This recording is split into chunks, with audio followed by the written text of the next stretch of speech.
Margot is wearing the head of a bear. Willow is scaring the crows with a stare. Daphne is watching, for she is quite stuck. We will see how many leaves we can pluck. Isn't it sweet? When we are hungry, we'll find things to eat, stolen from sellers who shout in the street. Strawberries that dribble with juice in the heat. Ribbons all stream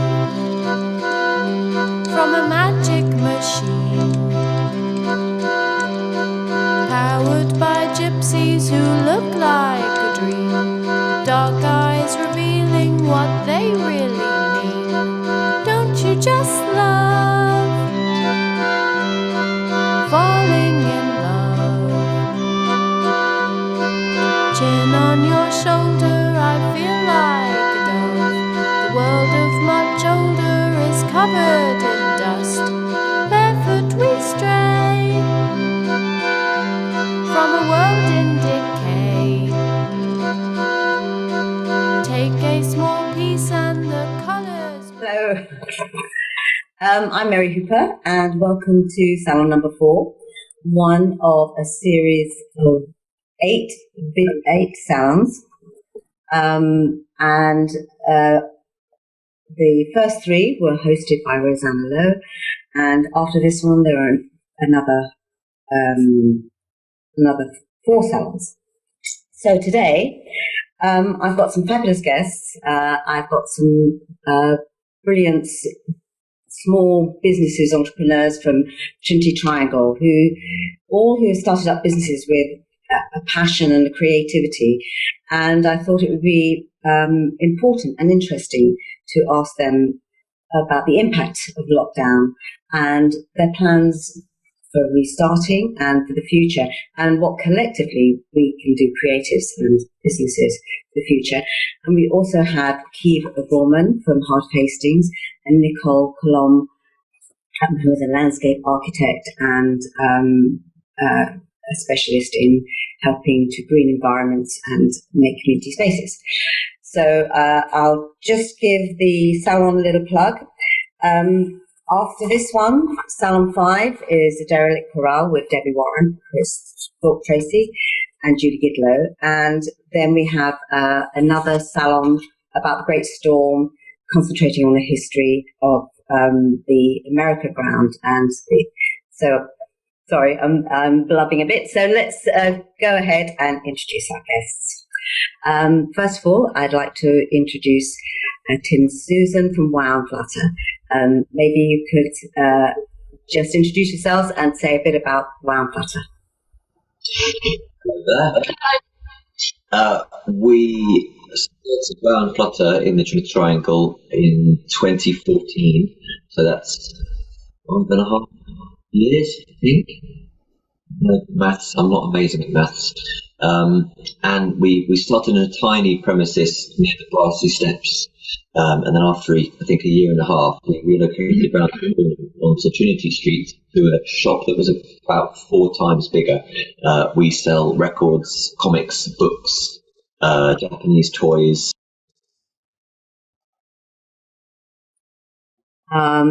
Thank you. You've become mute. So Vicki, would you like to introduce yourself and say a bit about Bullet Café? Hi, I'm Vicki, and I own Bullet.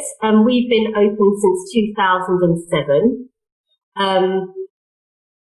We're a cafe rather than a coffee house, although it is Bullet Coffee House, and we primarily deal with vegetarian, gluten, sort of like more over specialist items, but independent. And we've just expanded into the next door space a few weeks before lockdown, which is fantastic, and it's a brilliant environment, and you have a really good loyal clientele, don't you? As yes. to Susan, you have very much your own cultural hub around the record shop, and you do extra sessions of hosting kind of creative sessions, which perhaps we can go into in a minute. Keith, would you like to introduce yourself and say a bit about yourself?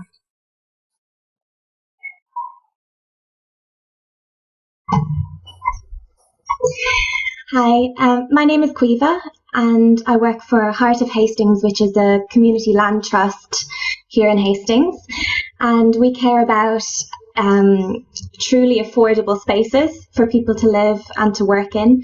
We care about diverse communities and inclusive neighbourhoods. Thank you. Nicole? Hello. Oh, there you are. Yeah. Yes. So I'm Nicole, and I am a resident of St Leonard's. I'm not directly connected to the Trinity Triangle area or project, other than I go there a lot and use it. But I've always worked in sort of improving public spaces and greening cities and towns. I'm currently working at the Greater London Authority, trying to deliver the Mayor's ambitions around making London greener, healthier and wilder. So lots of woodland creation projects, park improvements and greening streets and public spaces, which has obviously become so much more important now with COVID, everybody using the outdoors so much more. I was also involved in Hastings Car Free Day, the first ever Car Free Day on the seafront, if anyone was involved in that last year, and I think that really sort of inspired me to think about how Hastings streets could be better used, and I'm really interested in the Trinity Triangle as a sort of fantastic opportunity really to do more with that public realm. Yeah, thank you. I think that it'll be, once we get to the discussion part of, it'll be really helpful to have that overview of what is possible, because there are a lot of stumbling blocks, but I think hopefully collectively we can achieve something and start to change things. We've got two more guests, but unfortunately couldn't make us live, join us live. So Homeground Kitchen, Kate at Rintoul, and also we had, yeah, there they are. They're absolutely exhausted, and but they've sent me their comments and feedbacks, which I'll read out in a bit. And also we have Alexis Camburn from Two Snakes Tattoo. She couldn't join us today because of family things, but I managed to interview her last week, and we've got that coming up at the end of the session, her talking about the impact of lockdown and what she's doing to look forward to the future. So I think what would be great to do is just perhaps in turn talk a little bit about the impact of lockdown and how it's made you perhaps think differently about doing a business for the short term and for the long term. And then we can move on, hope to, I think, a general kind of conversation between ourselves about what could be possible, which Nicole and Caoimhe can lead in with. So, Vicki, maybe you could talk a little bit more about what you've been, I suppose the emotional as well as the business impact of lockdown and what you've done to combat that. Yeah, I think it was quite a shock. It was a shock for everyone, but we had been anticipating something happening for a few weeks beforehand, but it seemed a bit vague. And so we really didn't know what was actual information and what was misinformation. So when it came, none of us were aware. We had stocked ourselves up for the weekend. We were ready to go. People had asked for leave that I'd refused and so forth and everything. So it was quite a shock. And closing it was more of a, don't know when I'm going to see you, but hopefully, and I have some amazing staff. And so they were quite happy to go with what I was saying. And at that point, then opening up, I decided personally, there weren't any details of the restrictions on furlough or anything for weeks. And so we all had to second guess. We had to guess what was going on.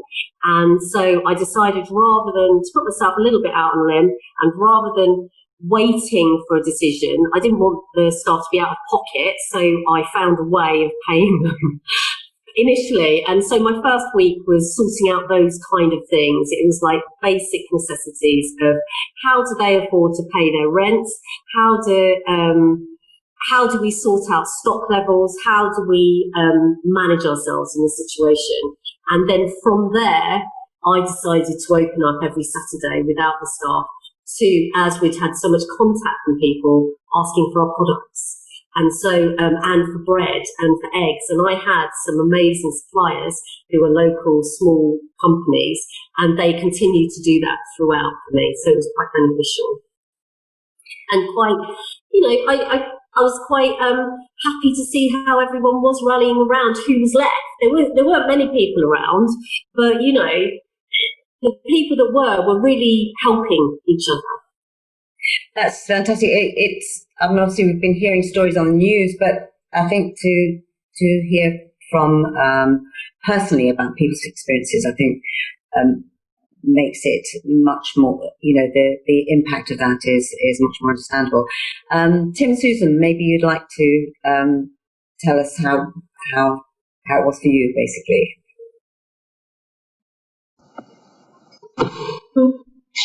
Well, we're very, very lucky because records are quite a popular thing to buy and sell on the internet. So we closed 21st of March. Yeah, so about just over 3 months ago now. Yeah. And we shifted to a lot of stuff online on a website called Discogs, which is a kind of specialist music collectors site. And we've lost an awful lot of money, but it has very much kept the wolf from the door. And we appreciate that as a business, we're incredibly lucky that we can relatively easily, temporarily at least, switch to an online model, whereas a lot of shops and cafes and restaurants simply can't do that. So we've actually been in a very lucky position. And because there's just the two of us, we don't employ any staff. That's, I think we've been, again, lucky in that sense that we've not had to worry about paying other people's bills as well. Like I don't envy Vicki the stress of trying to navigate that with actual staff. Yes, it's a massive responsibility, and they become part of your family. And so, Tim, Susan, how have you? I know it was your first day open yesterday, so are you gently easing yourself into opening hours? Well, we sort of, a few weeks ago, we started seriously looking at a bit of an action plan of how to do it step by step. So we're not exactly open. We decided that the initial step would be to do appointments only for 2 days a week, Friday and Saturday. So Friday was the first day we did that, and we became fully booked very quickly. So half-hour slots from our usual opening time, and we extended the day to fit more people in. So it would be, we had just one person or a family group in the shop at a time, strictly sanitizing as they came in the shop before they entered the space, and we asked people in advance to wear face coverings or masks and provided them if they didn't have them when they turned up. And everybody was very happy to do so. Nobody was stressed about doing that. Everyone stuck to the rules, was really respectful. So we were quite anxious, but the reality was that it wasn't as stressful as we thought it might have been. Because the particular anxiety that we have is that people come in and touch all of our stock, which a lot of shops you can get away with just looking and maybe touching the odd item that you want to look at. You have to flick through records, you have to flick through comics. So enforced hand sanitizing and enforced mask wearing. So hopefully there will be less breath on all the stuff. was sort of the least we could possibly do. We can't. We were watching a news thing about a week ago, and they kind of nonchalantly mentioned, and shops will then be quarantining products that get touched by customers. And we thought, right, we can't. If we were to do that, it would be everything in the shop would have to be repeatedly quarantined, which would be literally impossible. So yeah, we're doing the best we can. Yeah, it's brilliant, and fantastic example against difficult times. Both of you, Caoimhe, during the lockdown, have you been fielding lots of requests for information and different people's anxieties?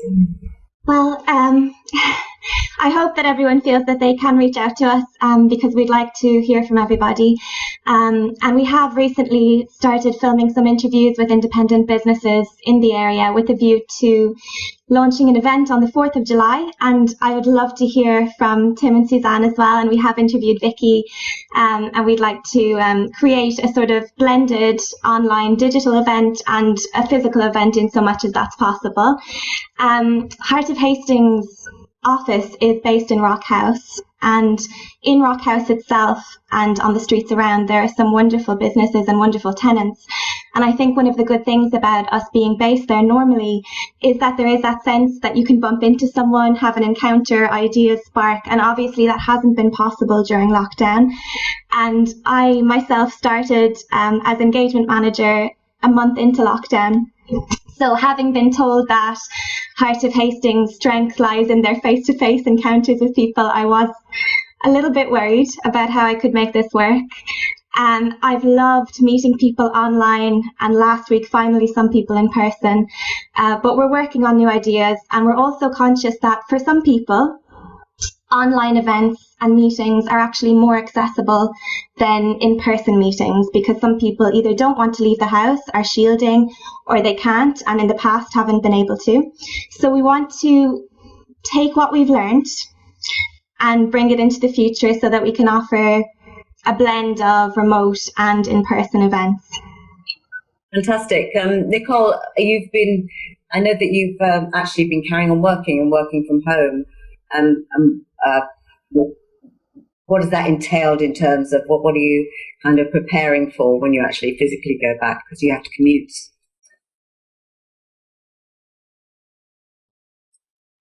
There we go. Can you hear me? Yeah. I mean, working at home in the job that I do, to a certain extent, it's okay. But a lot of what I do is working with other partners. So although I work in London, working with the London boroughs to implement projects. So a lot of that's on hold at the moment. So a lot of the work that we're doing is more planning for future strategy and programmes. There's obviously a lot of COVID recovery planning going on at the moment. I think as everybody moves from this sort of lockdown phase into the sort of first steps of recovery, everybody is trying to think about whatever we do, what does that mean? What are the next steps? What are the short-term next steps? And what's the long-term? And I think increasingly we're sort of looking at the way this COVID can be a sort of catalyst for positive change. And there's a lot of fear and sort of scary stuff going on, and a lot of also concerns about the economy. But I think there's also a huge amount of opportunities, and maybe that's the next step of our discussion. But that's kind of what my job's really about at the moment, is planning ahead and thinking about, given COVID has sort of highlighted the importance of public spaces, streets, parks, green spaces in contact with nature. What does that mean for the way we plan and design them and manage them in the future? And I think we have to start thinking about some quite radical changes to make things work, and even to make the way cities are planned work.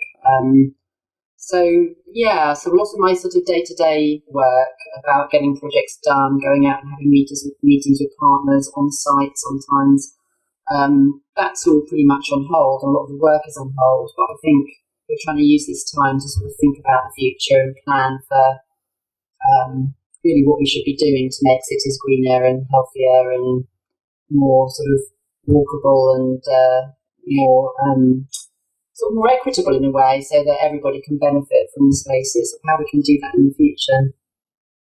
Yeah, that's brilliant. Thank you.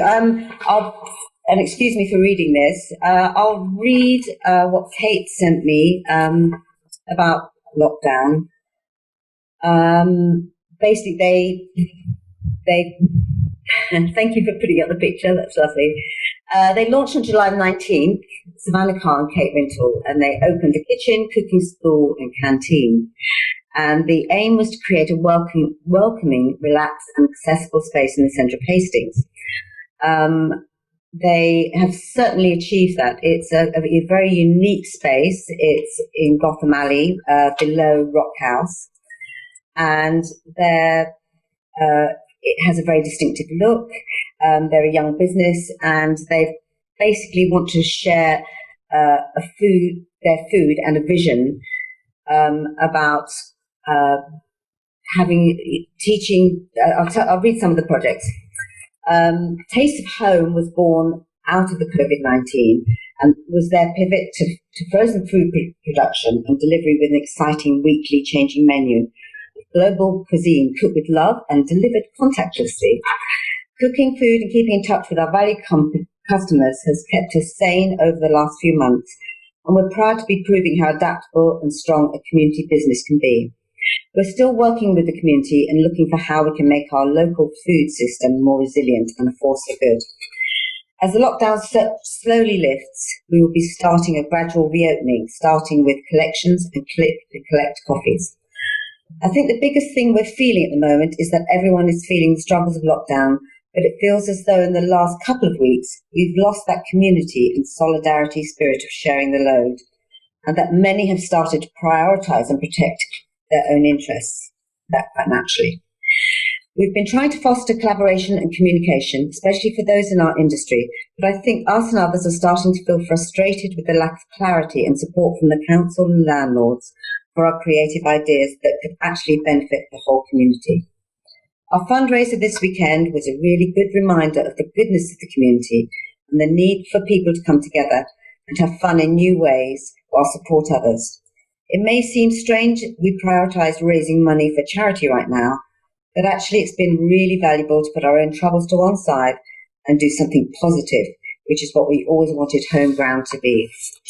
So I think that's a really fantastic statements of, again, what is very exciting for me about people like you and many of the businesses in Trinity Triangle and the arts and creative businesses is really just the passion. Okay, we want to do this. We need to make a living. We're not in it for massive profit, and we want to build a community around our businesses. And I think everyone's done that. We've got Trinity Whole Foods, and we've got I forgot the name of the coffee shop next to you, Tim and Susan, and lots of other businesses. So it is quite a special place, and it always has been from the moment I think people started squatting on the shingle. That really brings us to how, obviously there's the practical concerns of opening up, trying to get business rolling, but how can artists, creative businesses, creative industries, and other businesses get collaborating and to start to change things? Because this is, although a very worrying time, it probably is a good time to really think about change. So I think maybe, Nicole, perhaps would you mind starting perhaps with an overview of the things that might be possible and the if you like, stumbling blocks in the way of that? And then I think if people want to join in and say something, then do unmute yourself, and we'll just try and all kind of fit in with each other. So rather than me sort of invite people to speak. Okay, thanks. So where to start? I mean, really, I think as I was sort of picking up the thread from what I was saying before, I think a lot of people are now seeing the COVID crisis as an opportunity to make the sort of changes that a lot of people were wanting to do before, but were perhaps finding blockages to. So because we have to create space for people to walk because of social distancing, these sort of temporary measures, where there's now sort of legislation in place for these temporary changes to the way the traffic management order, emergency traffic management orders, so that we can sort of reclaim bits of street for pedestrians and cyclists. So because we have that happening, because we have to for public health reasons, we can also sort of look at perhaps being more ambitious with that. So rather than thinking what's the minimum that we need to do to keep people safe, let's think about, well, how could our towns and cities be if we permanently had more space for people to spill out onto the streets, for businesses to spill out onto the streets? There's a lot of, not just southern European cities, but northern cities. Think of Copenhagen, for example, where, eating and drinking on the street is normal all year round, and there's ways around that to make it comfortable.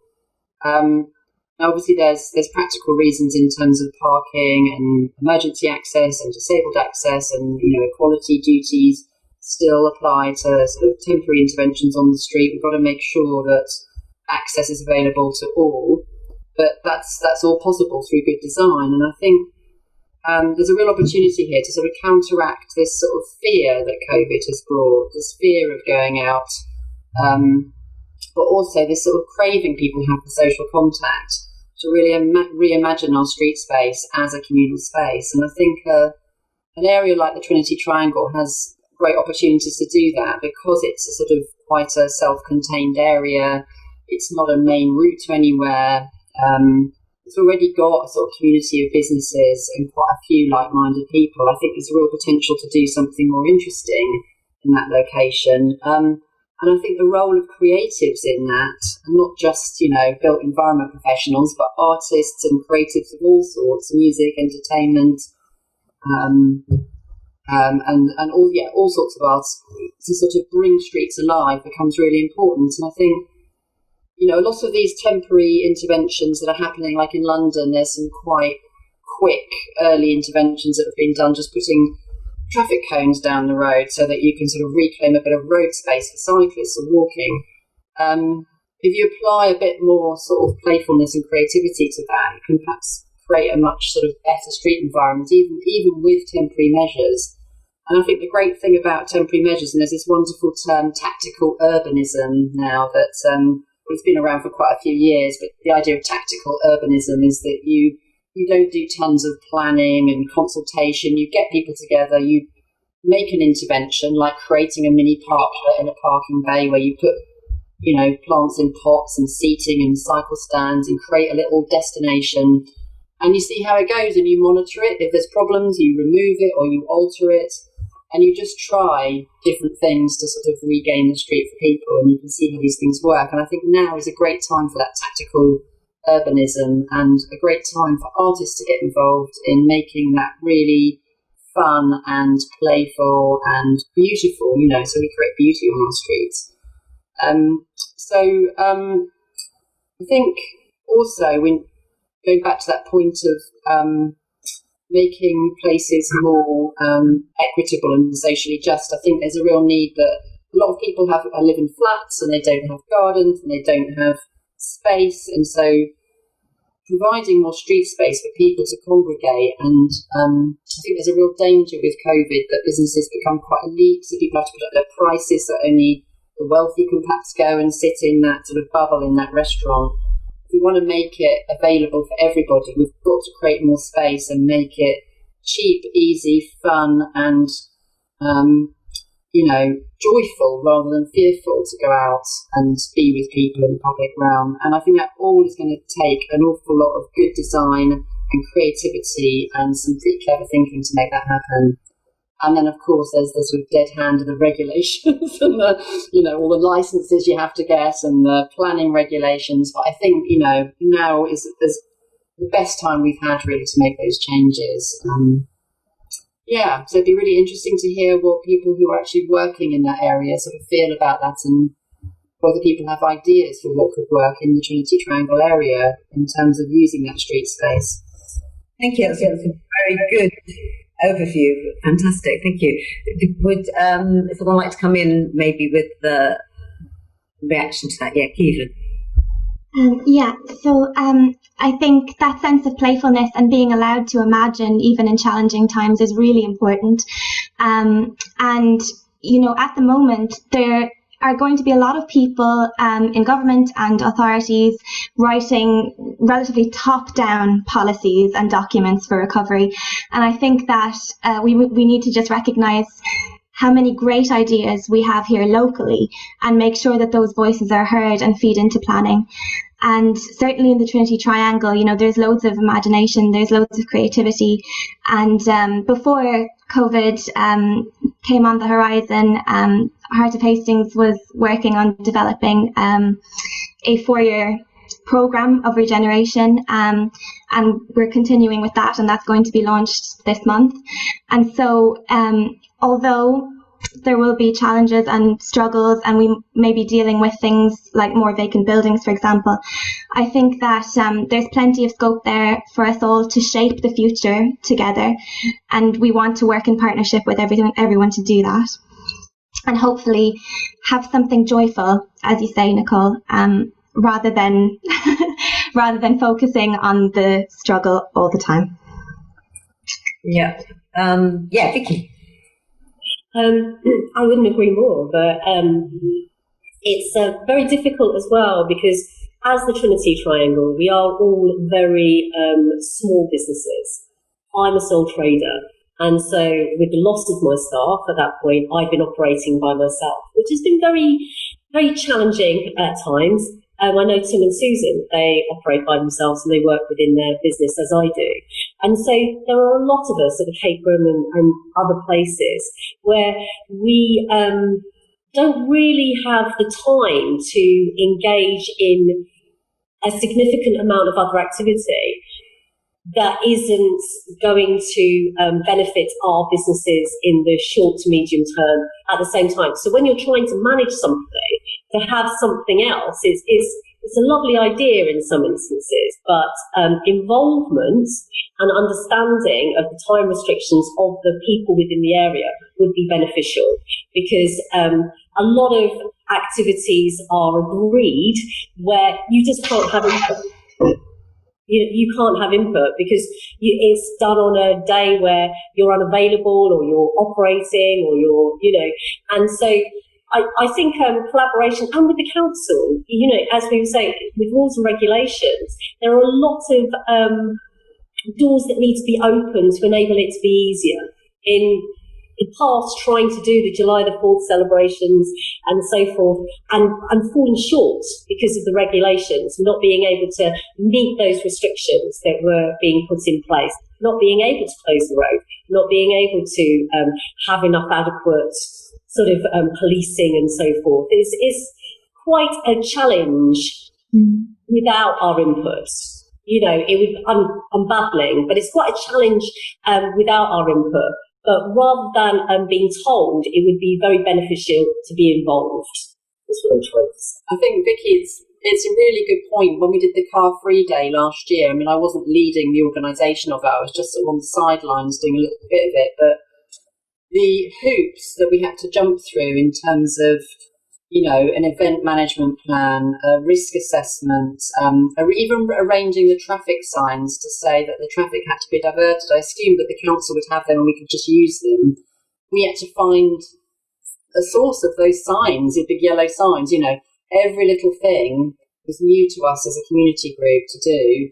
Yet the council closed the road every year for the fireworks with the Bonfire Society. And in the end, we did work with the Bonfire Society, who helped us and were great. But I think the council could do a lot to sort of help smooth the path for areas that want to have these events. And I think closing the roads, that can't be done as a regular thing, just for occasional events, should be something that can be done very easily with the right support. And all those documents have all been done a million times before and can be just pulled out by somebody. And it shouldn't be up to small businesses like yourself to try and have to put in loads of time to make these things happen, in my view, anyway.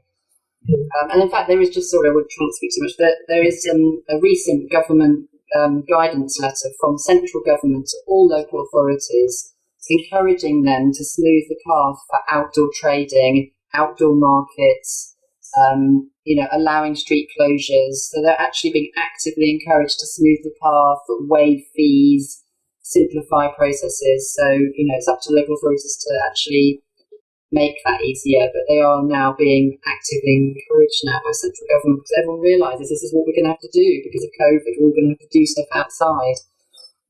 Brilliant, thank you. Susan? Yeah, that's really good to hear, actually, because talking to some other business owners, particularly those who have smaller cafes, cafe premises such as Stooge and the Cake Room, I think at least temporary pedestrianisation of the triangle would be really beneficial, whilst the weather's good, to at least get some income generation back into their businesses, particularly while there isn't a very straightforward government guidance on what's going to happen when they can reopen properly. That they don't have the space necessarily to enforce social distancing within their premises. It's not something that would help us massively as Wow and Flutter, as a record shop, maybe for temporary events that we occasionally do.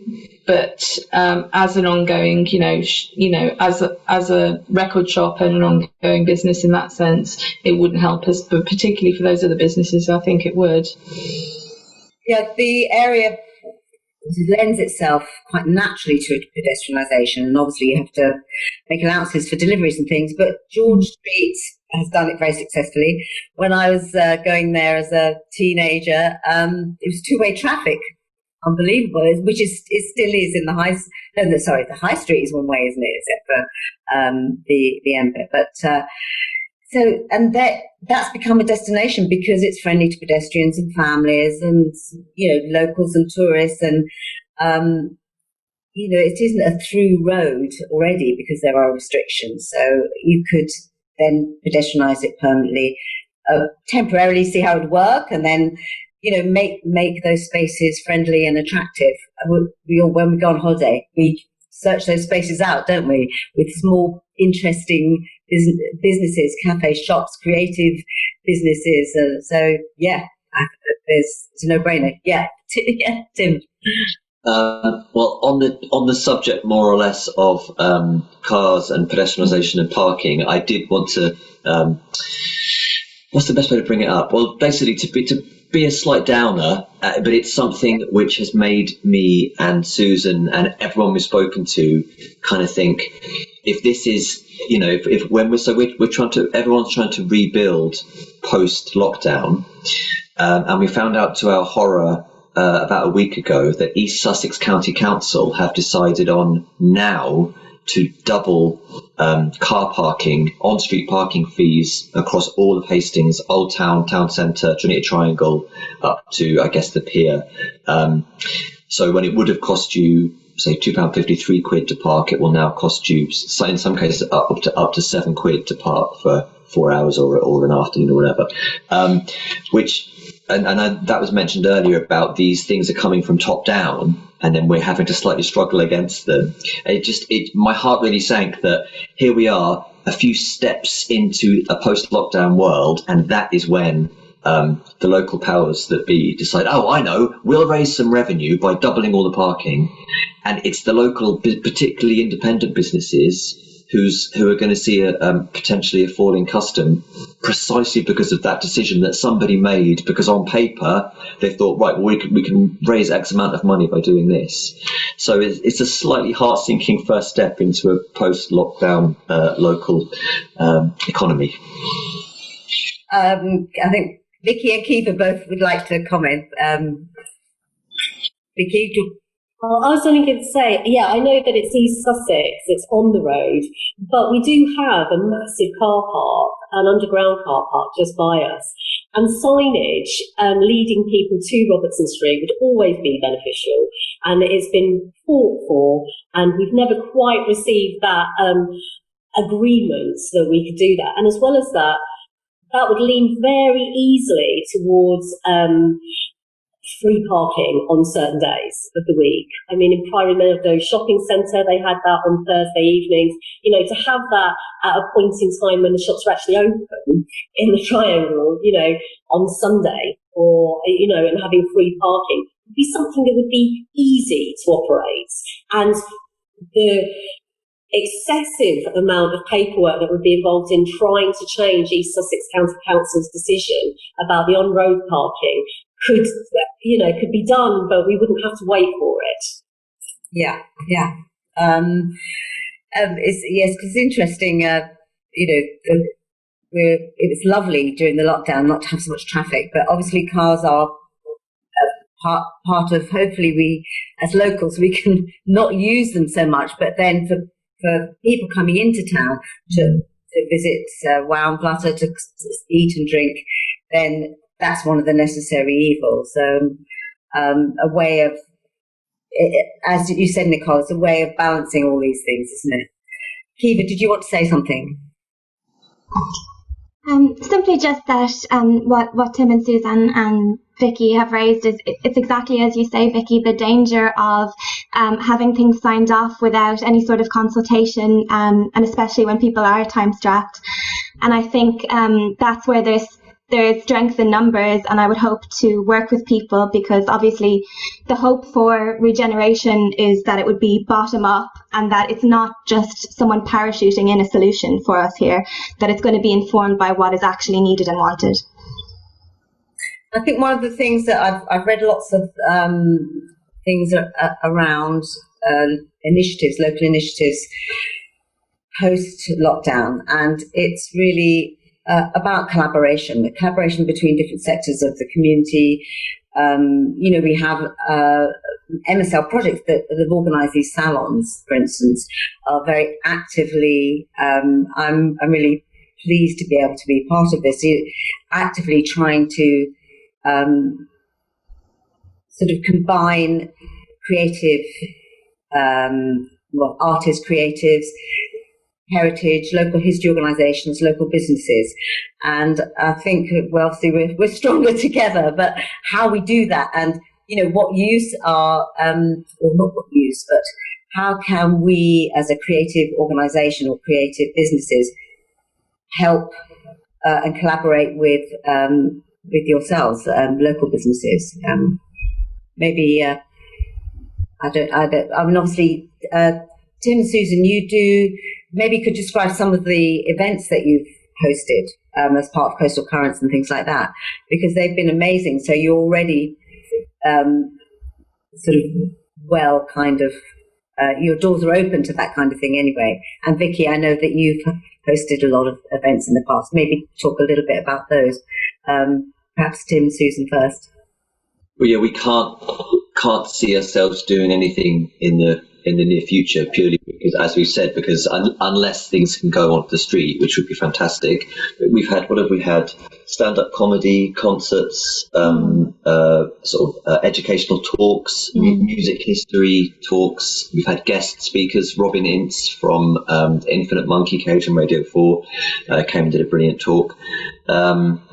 We have exhibitions programmed every year, and they're usually to work with or to coincide with other things going on in town, like Jack in the Green, like Beat Wave, and Coastal Currents.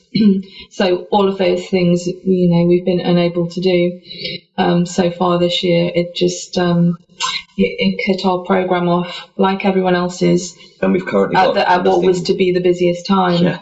And we've currently got nothing booked in line with everybody, because no one really has a clue what the time frame is going to be for. Well, when can we book something in? Can we do it in October?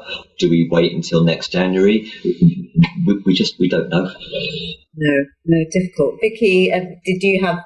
Because I know you've extended next door. So were you planning to host some events? Well, we were, and we have some regular meetings, community meetings that had already been booked every month for the remainder of the year, and the occasional birthday party. And we had planned for a few little events that would celebrate certain times. having the knock through just beforehand was a little bit of a saving grace for me, because we were very small beforehand. We were too tiny. And it's allowed me to have space to consider all of those things. And I think utilising a venue like mine, utilising Gotham Alley, if that is open to all of us, that would be beneficial.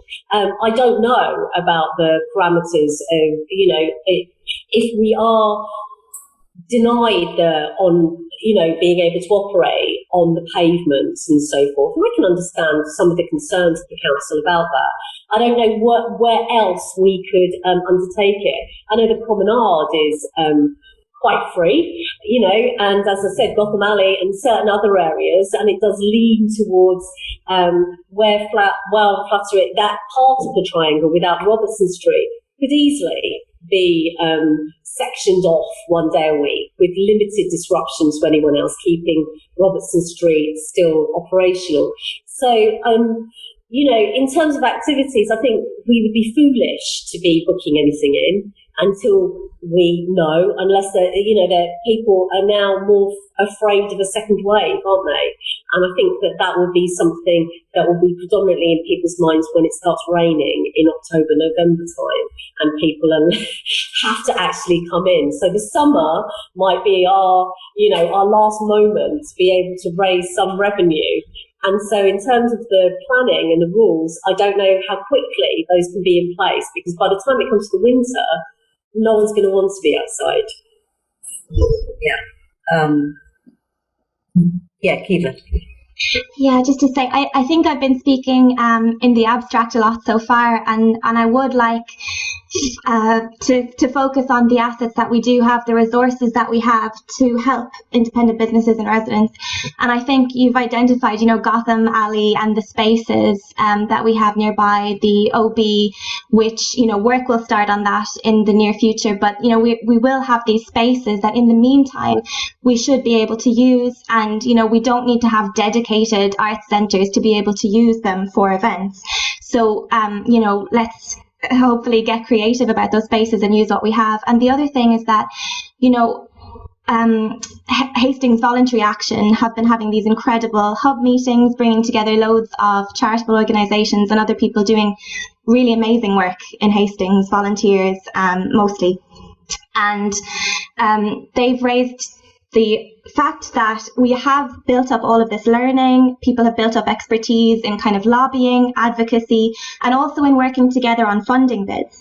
And I think, money is important and raising funding is important. And so those sort of practical things, building spaces, outdoor spaces, and funding is something that we'd like to work with businesses and residents on. Yeah, I'm just looking at the time on the top there. So we've got about 10 minutes left. I need to leave 5 minutes for Alexis from Tuesday to her interview and just the closing kind of trailer and thank you. So are there some final thoughts? I'm sorry, I've been a bit fluffy around the edges. I haven't done one of these before, but there's, I think, some really good discussion there. And I think just pulling those threads together, it's really practically how we move on. We've all got brilliant ideas and lots of energy, enthusiasm, and our own political will to change things. But maybe Nicole, what are the first steps? So recently there was some funding available for East Sussex from central government for sort of priority areas for sort of creating more street space. And I saw recently just in the local press that I think there's just 2 streets across Hastings and St Leonard's have been identified for this funding, whereas other towns have got a lot more going on. And I'm not sure why the council hasn't, or if they have consulted, no one seems to have seen it. But I think the next steps for Trinity Triangle might be if businesses and local people are really keen on reclaiming street space. I think the thing would be to come up with a plan really, really quickly, not spend loads of money on consultants or whatever, just do it yourselves. Work out for each business who needs space outside. Will that affect a parking space? How many parking spaces potentially might have to be lost, even if it's temporarily? literally draw up a really basic plan and work perhaps with some of the other local organisations like the there's a Hastings and St Leonard's Living Streets group that's just been set up, and obviously with part of Hastings, and just come up with a really simple plan and just take it to the council and say, this is what businesses in this area want to do, and have it as a starting point for discussion. I think there is the legislation is in place for quite quick changes now, particularly for temporary measures. So just think about things in the short term, and just get those conversations going and start working with East Sussex and with Hastings. So I don't think anything's going to happen unless people really, really push for it. I'm very mindful of what you said, Vicki, and it needs somebody to go around and talk to all the businesses, because you haven't got the resources in terms of time to do this, and probably energy, because you've got enough on your plate at the moment, because even if we had staff, sorry to interrupt, but especially at the moment, because a lot of the businesses are operating on their own, as I am, because we don't have the staff, because we can't afford to pay them. And so it's at the moment due to the furlough restrictions. So yeah, that would really be helpful. Can I just add as well, it would be really beneficial to have some collective plan in place for people visiting our area in terms of what to expect at the moment, and that hasn't been collected, that information. And I know that in the Old Town there was a lot of discussion about people sending notes and people being very upset about the traders not supplying them with certain things when they were entering. So to have even a standard plan of action for all of us would be really helpful. So people know what to expect. Yeah, I think you're right, because people might think they're going to be offered masks on entry. I mean, Tim, Susan, you did that. I mean, so perhaps we just, Tim, Susan, some maybe final kind of thoughts. I think also it's frustrating. This is a great conversation. There's been other ones in transition towns, but it's really frustrating when we make the effort to have these discussions and nothing happens. And I'm not saying that's down to you guys. I mean, I think it's down to all of us, but certainly people who really have maybe the resources and the knowledge to kind of carry things forward. So quickly to you, Tim, Susan, and then to you, Caoimhe, and then I think we kind of have to wrap up. I think our experience of getting group things done has been, there's been a lot of positives, but it's been very mixed. And what can happen is, I suppose, one or two. Well, for one thing, it's actually really hard to avoid it either actually being or feeling cliquey, because what's difficult is if you've got an area like Trinity Triangle, America Ground, where does that end? Where should that end? Should it end at Debenhams? Should it end at Hanushka Coffee House? It's every year, whenever.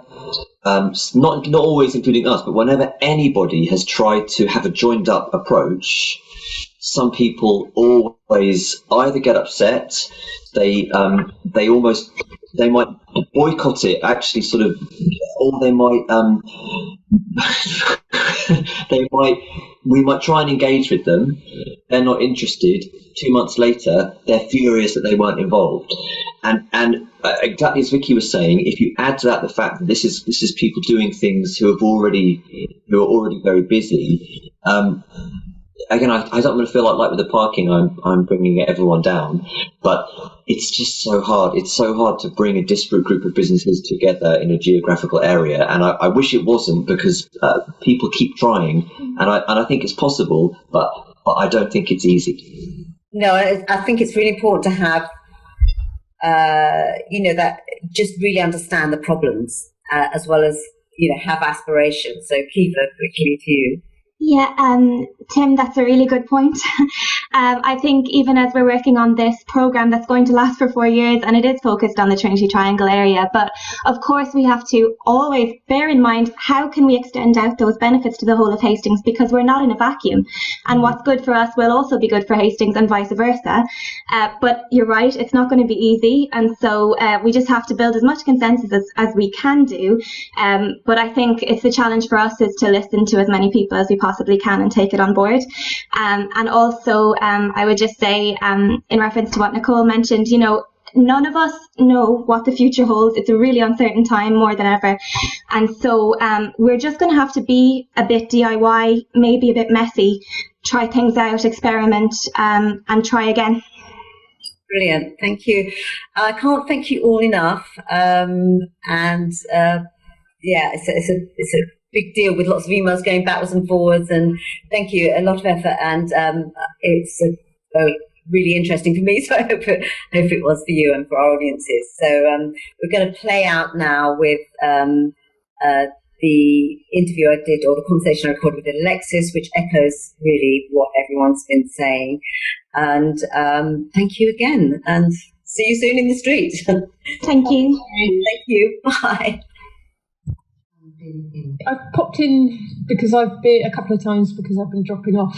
It's been really hard to get stock, so I've been having things come through the post and then dropping it off, making sure that when we are allowed to finally go back, we are ready to hit the ground running. I've invested in, obviously, loads of face masks and the big PPE screens, but then today realised, discussing with someone, that we haven't actually tested them out. We can't, but actually looking through them to see if they're going to change our vision. What's really interesting is in the area that it really does have a lot of cross cultures. Each business seems to have its own culture, its own community, its own clientele, and a different perspective. Very much so. We get a lot of customers from particular walks of life, but then we've got a record shop next door. A lot of them will go and shop in there either while they're waiting or just out of interest when you're talking about what's in the area. We get a lot of people visiting as well. And then we send people for lunches, where's good to see in the town afterwards, and we have pretty much everything we need in this triangle: restaurants, coffee shops. And I want my coffee every day. So we mix a lot. We all of us every morning. When COVID hit and everyone had to close, there's a massive impact on you. It was terrifying. I was actually in Bulgaria at the time when everything got a little bit serious, and managed to pay extra and fly home. And it was maybe 2 weeks before we went into actual lockdown. I made the decision because I'd travelled to not come back to work. And then I said to everybody else at first, we might just cut down to private appointments, see where this is going. And then it got a little bit scarier. So I said, no, I want people to be safe. We're just going to shut before they tell us to. Yeah, I didn't know what I was going to do, how I could survive, because I have only been in business 5 years. I haven't really got the savings that could get me through these months, and who knew a pandemic was going to hit? So yeah, it was absolutely terrifying. I managed to put a lot of the gift vouchers in the bank, which I knew could get me through a little bit of time as well. People have been wonderful buying vouchers, T-shirts, things like that at the start to just try and keep us safe. That's really generous. It's been incredible. Some people were offering to pay ahead of schedule for their whole tattoo, with the promise that they were definitely going to get it, which has been amazing. I've had a few people do that. It just shows what a lovely community I've built within this shop, and I value every customer so much, and we get so many returning ones as well. You become good friends. It's very emotional and very huge wrench, I imagine. Exactly. I do feel a bit like mother with the guys here.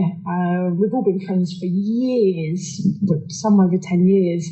And of course, they're self-employed. We've been in a group chat trying to support each other. I live on my own, 2 others live on their own as well, in quite small flats, so mental health was going to be an issue as well for people struggling. We could communicate a lot, but sometimes if you don't feel like it, that was quite difficult.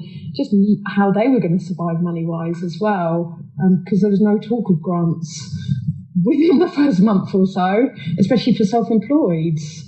Yeah, and I imagine the rent on this property, because it's a big property and it's very central, the rents are pretty high. Very, which is again why I'm just kind of keeping the door open over this 5 years rather than profiting.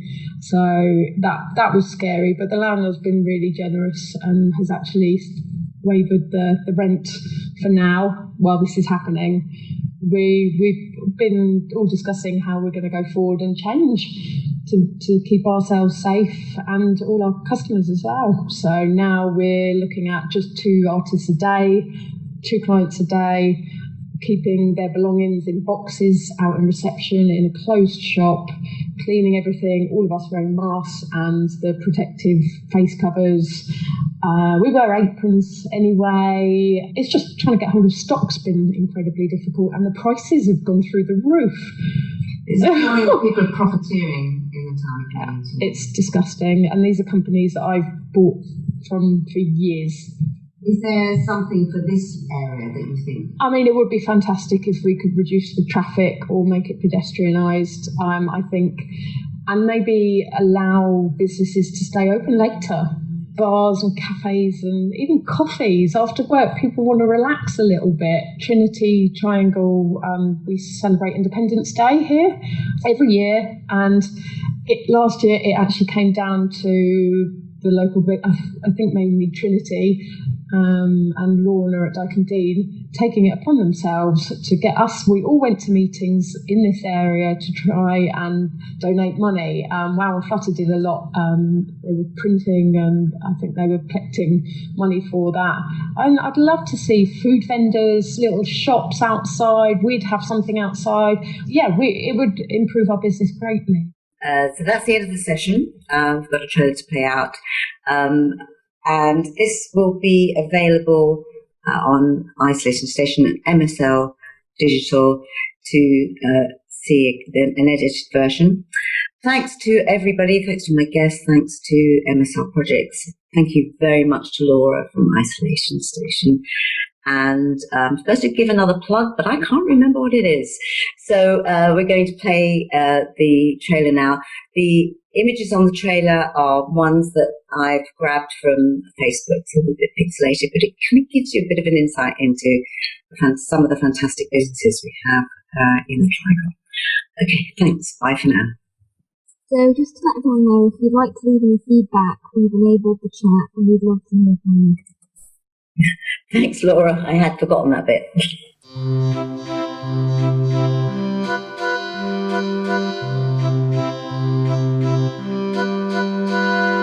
Come to the fair, all our friends are there. Margot is wearing the head of a bear. Willow is scaring the crows with a stare. Daphne is watching, for she is quite stuck. We will see how many leaves we can pluck. Isn't it sweet? When we are hungry, we'll find things to eat, stolen from sellers who shout in the street. Strawberries that dribble with juice in the heat. Ribbons all stream from a magic machine, powered by gypsies who look like a dream. Dark eyes revealing what they really mean. Don't you just love falling in love? Chin on your shoulder, I feel like a dove. The world of much older is covered in dust. Barefoot we stray from a world in decay. Take a small piece and the colours will stay into grey